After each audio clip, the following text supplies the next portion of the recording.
Pasi Allahu madhëruar në tregoi në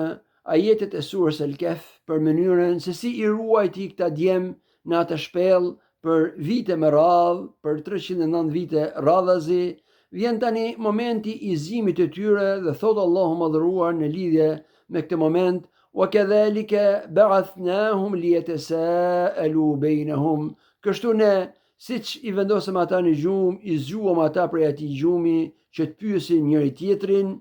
Qala qailun minhum kam labithtum. Dhe atëherë njëri prej tyre u tha të tjerëve: sa kemi qëndruar? Qalu labithna yawman aw ba'dha yawm. Dhe ata thanë: ne kemi qëndruar një ditë apo një pjesë të ditës. Ky ajet, I cili ka të bëj me momentin e zimit të djemve, ka disa dobi për të përfituar prej tij. E para prej tyre na tregon edhe një herë tjetër për fuqinë e Allahut madhëruar për ruajtjen e këtyre djemve, sepse kur ata u zgjuan, e para gjë që bën pyetën njëri tjetrin se sa kemi qëndruar, dhe përgjigjja ishte një ditë apo një pjesë e ditës. Dhe kjo përgjigje tregon se ata nuk kanë në vetet e tyre ndonjë ndryshim që të thonin diçka tjetër, por përderisa gjendja ishte normale, thanë një ditë apo një pjesë e ditës. Dhe kjo do të thotë se Allahu madhëruar I ruajti plotësisht ata, siç ra në atë gjumë, ose siç u vendosën në atë gjumë, ashtu u zgjuan dhe I ruajti ata, siç ruajti Ibrahimin, siç ruajti Musain alayhis salam, Yunusin, Isen dhe gjithashtu profetin ton sallallahu alaihi wasallam, kur thoshte Ebu Bekri pasi që ishin strehuar në një shpellë, edhe ata në një shpellë të ngjashme, dhe ishin strehuar prej mushrikëve dhe ndjekjes së tyre, thoshte Ebu Bekri radiallahu ta'ala anhu, sikur ndonjëri prej tyre të shihte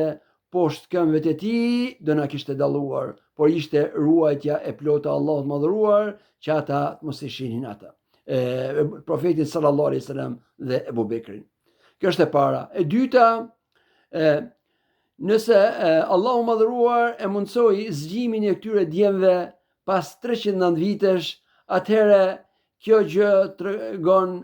për mundësinë e Allahut madhëruar edhe për ringjalljen e njerëzve pas vdekjes së tyre, sepse gjumi është vdekja e vogël dhe akoma më shumë I ngjan vdekjes kur periudha është e gjatë sa periudha e djemve 309 vite, dhe kështu ai që mundsoi këtë ka mundësi ta bëj edhe atë tjetrën, dhe është tregueshmëri dhe argument për ngjalljen pas vdekjes, dhe e ka sjell Allahu madhëruar këtë gjë sepse mushrikët e mohonin ringjalljen pas vdekjes. E treta prej dobive të përfituara nga ky ajet është se ai që fle nuk e ndjen realitetin e kohës në të cilën kalon, sikurse edhe I vdekuri nuk e ndjen atë siç është ajo në realitet, dhe prandaj ata thanë kemi qëndruar një ditë apo një pjesë të ditës, sikurse edhe në një rast tjetër kur thot Allahu madhëruar për një njeri në surën Bakara që e bëri të vdes për 100 vite dhe kur u zgjua tha të njëjtën përgjigje: lebithtu yawman aw ba'dha yawm, kam qëndruar një ditë apo një pjesë e ditës. Dhe është po njëjta përgjigje që do japen edhe njerëzit pas ringjalljes së tyre ditën e Kiametit, siç thot Allahu madhëruar në Kur'an: ka'annahum yawma yarawnaha lam yalbathu illa 'ashiyatan aw duha. Kur ata ta shohin ditën e Kiametit, ditën e ringjalljes, atëherë ata do thonë nuk kemi qëndruar vetëse një mbrëmje, pra një ditë e plot, apo një paradite dhe që është një pjesë e ditës. Kështu